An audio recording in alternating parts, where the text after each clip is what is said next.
presidential range.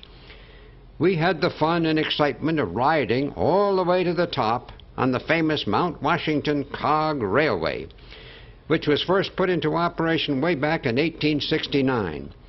Pushed by an old-fashioned coal-burning steam engine, the passenger car proceeds up the mountainside on wheels and tracks protected with many safety devices, taking nearly an hour to reach the summit, which is 6,288 feet high and is almost always covered with clouds and mist. After a long drive through the interior woodlands of Maine, America's easternmost state, we arrived at our summer's primary destination, Acadia National Park, on Mount Desert Island, close to the port of Bar Harbor. We reached the Black Woods campground just in time to secure one of the last available campsites, and here, right in the midst of towering spruce trees, we set up our camp for a 2-week stay, our longest stopover at a single place. This time we had brought with us some large tarpaulins and clotheslines which we attached to trees and our tent to provide an extended area of covered space for when it rained. It was a wonderfully relaxing place to be, whether preparing meals, carving wood, or riding a rocking tree stump. This was the first time we had stayed at a national park, and we were tremendously impressed with the many tours and educational programs led by uniformed rangers. From the top of Mount Cadillac, we could look out over the Porcupine Islands, extending in a row out into the Atlantic from beautiful Frenchman's Bay. We learned a great deal about natural history and ocean life from the rangers. Looking way down from the edge of Otter Cliffs, we could see that the deeper the water, the darker its blue color was. At Thunder Hole, the waves come crashing in and make a sound like the clap of thunder, splashing spray high into the sunlit air. The children found it endlessly fascinating to examine the snails, sea urchins, crabs, and other saltwater sea life in the tide pools among the shoreline rocks at low tide. And our 2 weeks here went by all too fast. On our long drive home to Connecticut, we stopped at 2 historic sites in Massachusetts. Lexington, where the first shots were fired on the village green here on April 19, 1775, sparking the American Revolutionary War, and nearby Concord Bridge, where British troops were turned back by determined American patriots known as Minutemen, to honor whom this statue was erected. Finally, in Rhode Island, we had a hasty picnic lunch on Narragansett Bay to end our 1957 summer odyssey.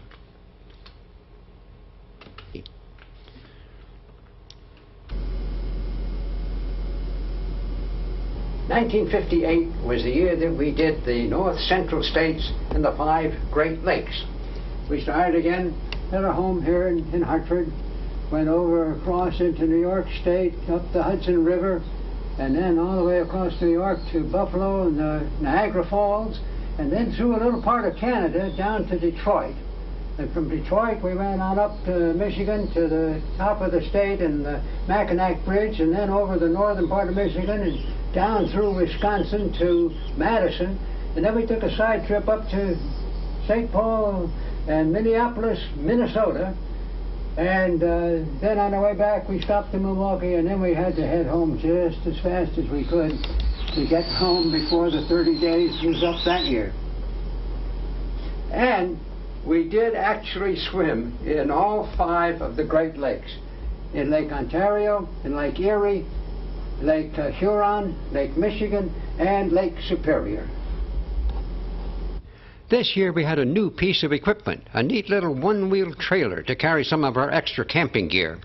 Heading west, we crossed over into New York State and drove up along the Hudson River on the Storm King Highway, stopping en route to see the West Point Military Academy and, across the river, Franklin D. Roosevelt's home at Hyde Park. After camping overnight at Bear Mountain Park, we enjoyed visiting the Catskill Game Farm. It was an impressive experience for the children to see live giraffes for the first time.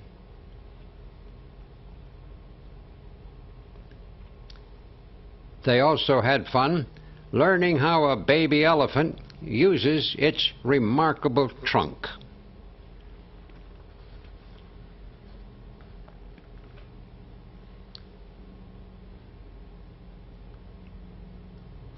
Driving across New York State, we stopped in Rochester to see the George Eastman House of Photography with one of the largest photographic collections in the world. Then it was on to one of the world's greatest natural wonders, the incomparable Niagara Falls.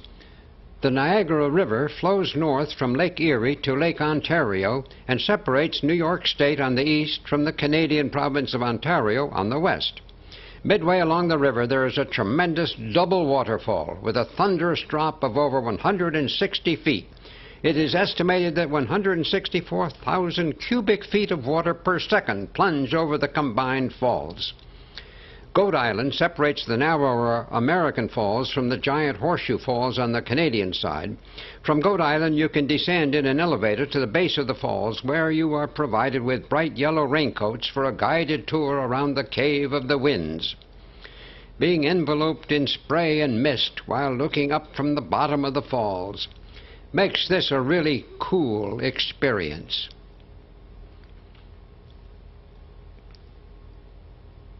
After crossing the Rainbow Bridge into Canada, we went downstream a couple of miles for a thrilling ride in a cable car out over the Whirlpool Rapids, caused by the 40-mile-an-hour current running into a sharp turn in the narrow gorge.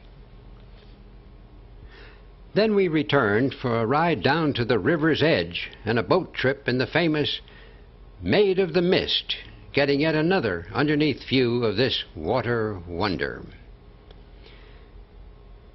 Before leaving our Niagara campground, we took a closer look at the curved 2,000-foot crest line of the awesome Horseshoe Falls from the Canadian side, where 90% of the water flows over the fall.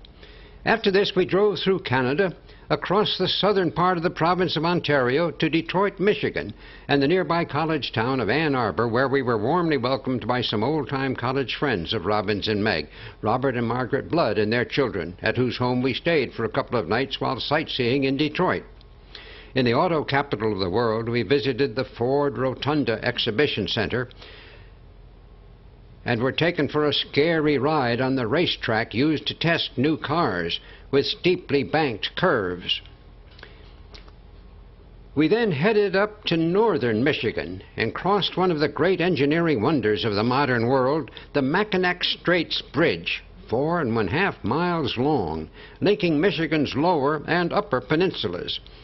It had just been completed the year before. Further north, at Sault Ste. Marie, we were amazed at the giant locks of the Soo Canal running between Michigan and Canada and linking Lake Superior in the north to the lower Great Lakes of Huron and Michigan. At that time, these locks were the largest and busiest on Earth, passing an average of about 90 vessels a day, some of them giant freighters, raised and lowered from one water level to the other in about 30 minutes. Not far to the west of the Soo is Hiawatha Country, where we took a short river cruise to the Tahquamenon Falls, one of the sites celebrated in Longfellow's famous poem about early Native American life and legends. Our next state was Wisconsin, whose capital city is Madison. This is where Robbins had lived as a child for 6 years, when his father was minister of the First Congregational Church there from 1924 to 1930. We had the privilege of attending Sunday morning services at the church, which was still being served by the minister who had succeeded Robbins' father, Dr. Alfred Swan.